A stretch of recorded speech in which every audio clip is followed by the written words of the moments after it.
안녕하세요. 여러분들의 사회를 책임질 이성용 선생님입니다. 네, 이 강의 이전에요. 이 강의 소개 강의가 있기 때문에 그걸 안 들으신 친구들은 한번 가볍게 듣고 오시고요. 어쨌든 간에 첫 시간이기 때문에 선생님은 지금 기분이 굉장히 좋고요. 뭔가 설레이기도 합니다. 우리 시작이 반이다 이런 되게 지겨운 말 있잖아요. 선생님이 아이 무슨 시작이 반이야 이런 생각을 많이 했었는데 곰곰이 생각해보니까 무엇인가를 시작하는 게 굉장히 어렵더라고요, 여러분. 여러분들도 집에 가서 책을 피기까지가 굉장히 어렵잖아요. 아, 할까 말까 이러다가 에잇, 안 해! 이렇게 하는 경우가 많기 때문에 시작이 반인 거 맞습니다. 여러분, 반을 해낸 거고요. 스스로에게 박수를 쳐주세요. 선생님은 여러분들이 고득점을 맞고 당연히 100점을 맞고 이러면 좋겠지만 그것보다는 대단한 목표가 있기보다는 선생님의 강의와 말을 통해서 여러분들이 조금이라도 편하고 즐겁게 공부했다면 그걸로도 충분히 행복합니다. 여러분들도 선생님이랑 행복을 많이 느꼈으면 좋겠어요. 네,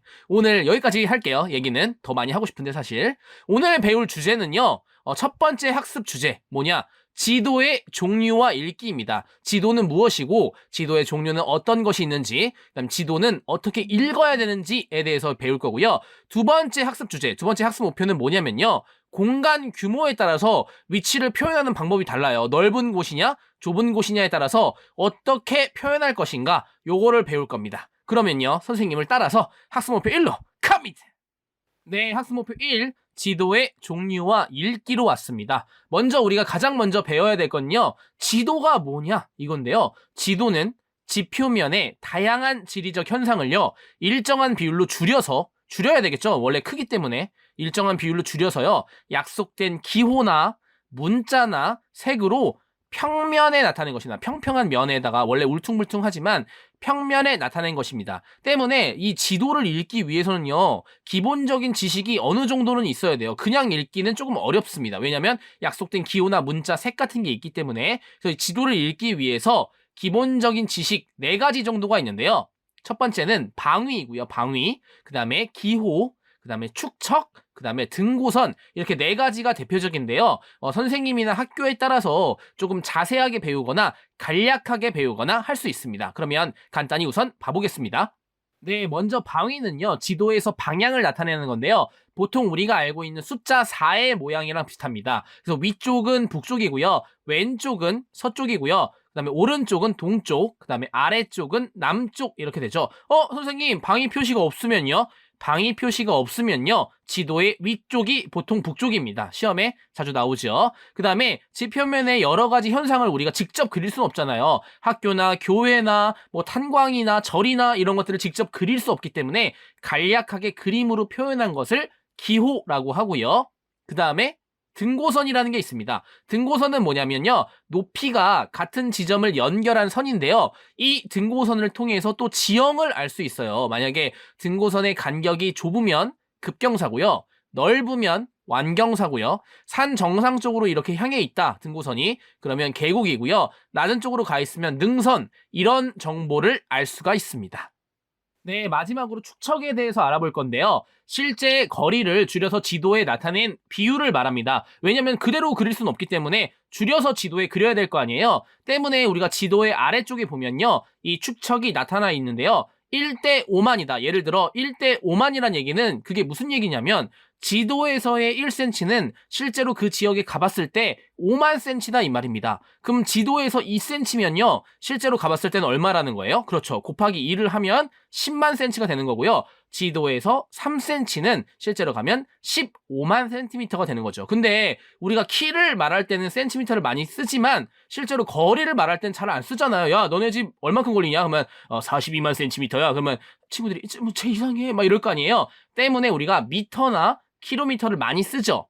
1미터는 100cm고요. 1000미터는 1km입니다. 그래서 이렇게 계산을 하면 되는데요. 선생님 저 수학을 못해요. 취약이에요. 이렇게 하는 친구들은요, 그냥 센티미터를 미터로 바꿀 때는 공을 2개 지우고요. 그 다음에 센티미터를 킬로미터로 바꿀 때는 공을 5개 지운다. 이렇게 생각하면 아주 쉽습니다. 그러니까 5만 cm를 미터로 바꾼다 그러면 공을 2개 지우니까 500m고요. 킬로미터로 바꾼다고 하면 띡띡띡띡띡 5개를 지우면 0.5km다 이겁니다.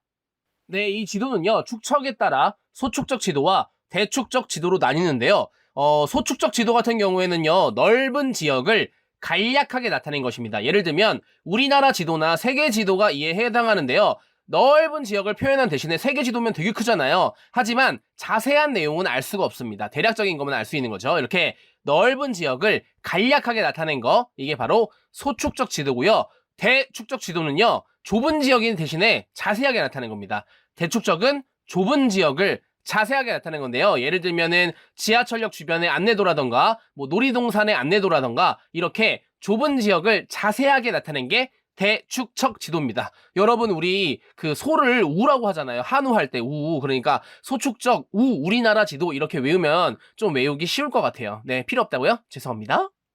네, 지도는요, 목적에 따라 또 두 가지로 분류될 수가 있습니다. 여러분, 왜 이렇게 분류하는지 모르겠지만, 첫 번째는 바로 일반도인데요, 일반도. 말 그대로 그 지역에 자연환경 있잖아요. 뭐 산이나 바다나 강 같은 거. 그 다음에 인문환경, 인간들이 만들어 놓은 건물이라던가, 뭐 교통이라던가, 이런 식의 일반적으로 우리가 알고 싶어 하는 정보를 이렇게 종합적으로 나타낸 지도를 일반도라고 합니다. 우리가 쉽게 볼 수 있는 뭐 세계 지도나 우리나라 지도, 이런 것들이 바로 일반도에 속합니다. 그 다음에 다른 하나는요, 바로 주제도입니다. 주제도. 말 그대로 주제죠, 주제. 어떤 특정한 주제에 대해서 내가 자세히 알고 싶을 때 그 목적에 따라서 그 주제만 나타낸 지도를 바로 주제도라고 합니다. 예를 들면은 뭐 내가 기후만 알고 싶다, 그럼 기후도를 보면 되고요. 그 다음에 교통만 보고 싶다, 그러면 교통 뭐 지도가 있겠죠. 이런 식으로 특정한 목적에 따라 만든 거를 바로 주제도라고 하고요. 통계지도라고 이제 어떤 통계 정보를 점이나 선이나 면 이런 걸 이용해서 나타내는 경우도 다 이것도 주제도에 속하는 겁니다. 예를 들어 뭐 인구의 분포라던가 어떤 농작물의 분포라던가 이런 건 다 주제도에 속하는 거지요. 네, 이 지도를 통해서요, 지형이나 지역, 위치, 그 다음에 또는 뭐 산업, 인구, 이런 것들을 알 수 있기 때문에 이 나라가 어떤 생활을 할지, 어떤 대륙에 있기 때문에 어떤 생활을 할지, 주변이 삼면이 만약에 바다라면, 바다를 이용한 무엇을 하겠구나, 이런 식의 국가를 이해할 수 있고요. 그 다음에 세계를 한눈에 살펴볼 수 있기 때문에 우리가 지도를 본다고 하지 않고 보통 요즘에는 지도를 읽는다라고 합니다. 때문에 여러분들도 어디 가서 저 지도 읽을 줄 아는 사람이에요, 이렇게 좀 멋있는 척 해보세요. 네, 여기까지가 학습 목표 1이고요. 빠르게 정리해보자면요, 지표면의 다양한 지리적 현상을 일정한 비율로 줄여서 평면에 나타낸 것을 지도라고 합니다. 지도를 읽을 수 있는데요, 거기 보면 방향을 나타내는 방위가 있고요. 방위 표시가 없을 때는 위쪽이 북쪽입니다. 그 다음에 이제 건물이나 이런 것들을 실제 그릴 수 없기 때문에 간략하게 표현한 것을 기호라고 하고요. 실제 거리를 줄여서 나타낸 비율을 축척이라고 합니다. 1대 5만이다 라고 하면은 지도에서 1cm는 실제로 가면 5만 cm란 얘기죠. 그래서 선생님이 1m는 100cm, 1000km는 1km이기 때문에 미터로 바꿀 때는 공을 2개 지우고요. 킬로미터로 바꿀 때는 공을 5개 지우라고 했습니다. 축척에 따라서 대축척과 소축척으로 나뉘고요. 대축척은 좁은 지역을 상세하게, 소축척은 넓은 지역을 간략하게 나타내는 거고요. 사용 목적에 따라서 일반적인 정보가 들어있는 것은 일반도고요. 어떤 특별한 내가 주제만 알고 싶다 해서 나타난 것은 바로 주제도라고 부른다고 했습니다. 네, 벌써 학습 목표 1이 끝났어요, 여러분. 학습 목표 2로 왔는데요. 학습 목표 2, 공간 규모에 따른 위치 표현입니다. 뭐냐면 어떤 공간이냐에 따라서 위치 표현을 좀 다르게 할 수 있어요. 좁은 공간에 맞는 표현이 있고요, 넓은 공간에 맞는 표현이 있습니다. 그러면 좁은 공간에 맞는 표현부터 배워볼게요. 따라오세요. 네, 좁은 공간을 표현할 때 알맞는 방식이 있는데요. 예를 들어서 우리 집에 대해서 물어봤어. 야, 너네 집 어디냐? 그랬더니 우리 집 태평양 왼쪽? 이렇게 말하면 친구들이 이제 다시는 놀지 않겠죠. 때문에 알맞은 표현이 있습니다. 크게 두 가지인데요. 하나는 바로 주소고요, 하나는 바로 랜드마크입니다. 주소부터 설명하겠습니다. 네, 주소는 말 그대로 우리가 쓰고 있는 뭐 서울시, 강남구, 무슨 로, 무슨 동 뭐 이렇게 말하는 거 있잖아요. 그것을 의미합니다. 우리나라의 도로명 주소고요. 우리나라의 행정구역은 서울 하나의 특별시와 6개의 광역시, 인천, 대구, 부산, 울산, 광주 같은 광역시로 돼 있고요.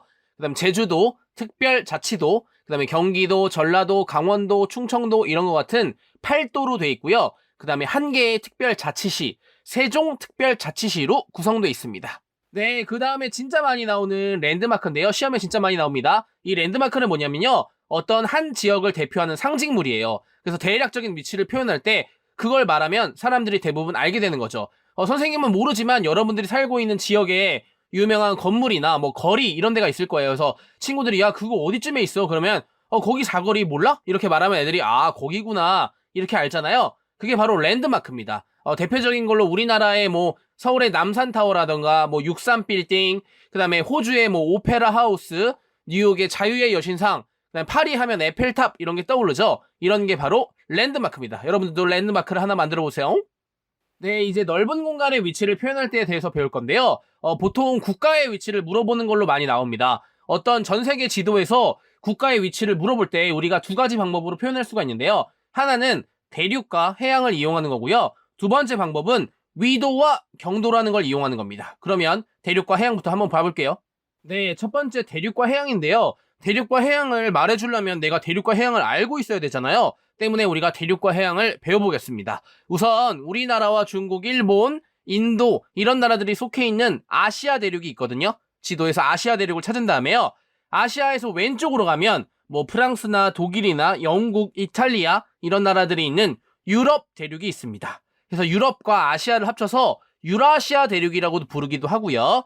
유럽의 아래쪽으로 내려오면요. 아프리카 대륙이 있고요. 그 다음에 다시 아시아로 가서 아시아의 아래쪽으로 쭉 내려오면은 바로 호주나 뉴질랜드 등이 속해 있는 오세아니아 대륙이 있습니다. 그러니까 우리가 잘 알고 있는 미국이 있잖아요. 아시아의 반대편에 있는 북아메리카, 그 아래쪽에 남아메리카 해서 이렇게 6대륙이라고 합니다. 다시 아시아, 유럽, 아프리카, 오세아니아, 북아메리카, 남아메리카에서 6대륙이라고 하고요. 최근에는 남극 대륙까지 넣어서 7대륙이라고 부르는 교과서나 문제지도 있으니까요. 참고로 알아두세요. 네, 이제 대륙을 알았으니까요. 해양에 대해서 알아볼 텐데요. 아시아와 아메리카 사이에 있는 가장 큰 바다가 바로 태평양이고요. 그 다음에 아프리카와 오세아니아 사이에 있는 인도 아래에 있는 바다가 바로 인도양입니다. 인도양. 그리고 아프리카와 아메리카 사이에 있는 바다 이름이 바로 대서양이고요. 이 세 개를 바로 3대양이라고 합니다. 태평양, 인도양, 대서양 이 세 가지를 3대양이라고 하고요. 북쪽에 있는 북극해, 남쪽에 있는 남극해까지 합쳐서 5대양이라고 부르는 거죠. 네, 이 5대양 6대륙과 더불어서요. 세계적인 산맥이라던가 산, 사막 뭐 이런 것들을 물어보는 경우도 있는데요. 간단하게 주요한 것만 보면 아시아와 유럽의 경계를 가로짓는 우랄 산맥이 있고요. 그 다음에 세계에서 가장 높은 산이 있는 바로 히말라야 산맥이 있습니다. 그리고 이탈리아 북쪽에 있는 알프스 산맥, 그 다음에 아메리카 대륙에 있는 로키 안데스 산맥이 있고요. 그 다음에 하천으로는 이집트에 있는 가장 긴 강, 나일강이 있고요. 브라질에 있는 세계에서 가장 넓은 큰 강, 아마존 강이 있습니다. 그리고 세계에서 가장 넓은 사막, 사하라 사막이 있고요. 세계에서 가장 높은 산 뭐예요? 그렇죠. 에베레스트 산. 이렇게 알아두면 좋습니다. 네, 넓은 공간을 설명할 때 두 번째 방법이 바로 위도와 경도를 이용하는 건데요. 여기가 시험에 디립다 많이 나오기 때문에 여러분들 집중해서 들어야 됩니다. 아까 전처럼 있잖아요. 대륙이나 해양을 이용해서 말할 수도 있는데 그게 약간 헷갈릴 수도 있습니다. 예를 들어서 우리 반에 어떤 친구가 책을 빌리러 왔어. 그래서 야, 네 자리 어디냐 그랬더니 사물함 옆에. 대충은 알겠는데 사물함 옆에 어딘데 이렇게 물어볼 수도 있잖아요. 때문에 뭐 3분단 5번째 줄 이렇게 숫자로 정확하게 말해주면 친구가 바로 알잖아요. 이런 식으로 지구에 가상의 선을 만든 다음에 숫자로 표현한 것을 바로 위도와 경도라고 합니다. 네, 위도부터 설명해 볼게요. 여러분 머리에 동그란 지구를 떠올려 보세요. 무슨 최면 시간도 아닌데 이상하지요. 레드선! 죄송합니다. 북극이랑 남극으로부터 거리가 같은 지점 있잖아요. 그 지점을 이렇게 연결해서 선으로 만들면 그게 바로 적도입니다. 그게 바로 위도, 영도인데요. 무슨 말인지 모르겠다. 동그란 지구를 반으로, 가로로 싹 자르면 그게 바로 뭐예요? 그렇죠. 위도, 영도, 적도입니다. 적도. 가운데를 딱 자르면 그 적도를 기준으로 해서요. 위쪽을 북반구라고 하고요. 아래쪽을 남반구라고 합니다. 여기까지 알죠? 그 다음에 이 각 반구는 0도부터 90도까지 있다. 이거 헷갈리면 안 돼요. 자꾸 0도부터 180도라고 하니까 위도는 0도부터 90도까지 있고요. 위로 쭉 올라가면 거기가 바로 북극이고요. 아래로 쭉 내려가면 바로 거기가 남극입니다. 이 위도가 같은 지점을 연결한 선을 위선이라고 하는데요. 이 지구를 가로로 나눈 선, 그러니까 지구를 가로로 나눈 선을 바로 위선이라고 합니다. 그래서 이거를 줄여서 가위 이렇게 외우면 될 것 같아요. 가로, 위선, 가로, 위선. 무슨 말인지 알겠죠, 여러분? 네, 이제 경도에 대해서 설명할 건데요. 경도. 여러분 우리가 가로, 위선에 대해서 배웠잖아요. 그럼 분명히 세로도 있어야겠죠? 가로, 세로를 알아야 설명할 수 있기 때문에. 그래서 이 경도 같은 경우에는 동쪽과 서쪽의 위치를 나타내기 위해 만들었고요. 영국에 있는, 중요합니다, 본초 좌우선이라는 걸 기준으로 했습니다. 영국에 있는 본초 좌우선을 기준으로 했고요. 이 본초 좌우선이 경도 영도입니다. 이 본초 좌우선을 기준으로 왼쪽으로 가면 서반구라고 하고요. 서반구 서쪽, 동쪽 오른쪽으로 가면요 바로 동반구라고 합니다. 어떤 애가 옛날에 방구라고 써가지고 죄송합니다. 식사하시는 분. 그래서 이 경도 같은 경우에는요 0도부터 180도까지 있어요. 그러니까 동반구가 0도부터 180까지 있고요. 서반구도 역시 0부터 180까지 있습니다. 이 경도가 같은 지점을 또 연결한 세로선을 경선이라고 하죠. 그래서 세경 이렇게 외우면 돼요. 그래서 아까 전에 합쳐서 세경이가 가위질을 한다 이렇게 외우세요. 유치하다고요? 어쩔 수 없습니다. 세경, 세로경선, 가위, 가로위산. 죄송해요.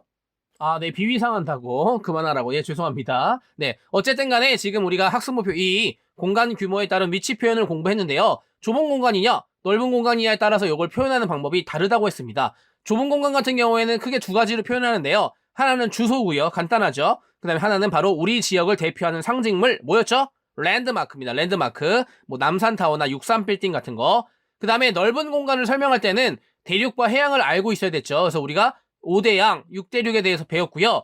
그 다음에 이제 위도와 경도에 대해서 배웠습니다. 지구를 가로로 나누는 선을 위선이라고 하고요. 그 위선의 기준이 되는 선이 바로 위도 영도인 적도였고요. 적도를 기준으로 위쪽은 북반구, 아래쪽은 남반구, 0도부터 90도까지 있다. 그 다음에 이제 경도 같은 경우에는 지구를 세로로 나누는 선을 경선이라고 했고요. 기준은 본초 좌우선, 그 다음에 0도부터 180도까지 있고요. 오른쪽은 동반구, 서쪽은 서반구, 뭐 이렇게 배웠습니다.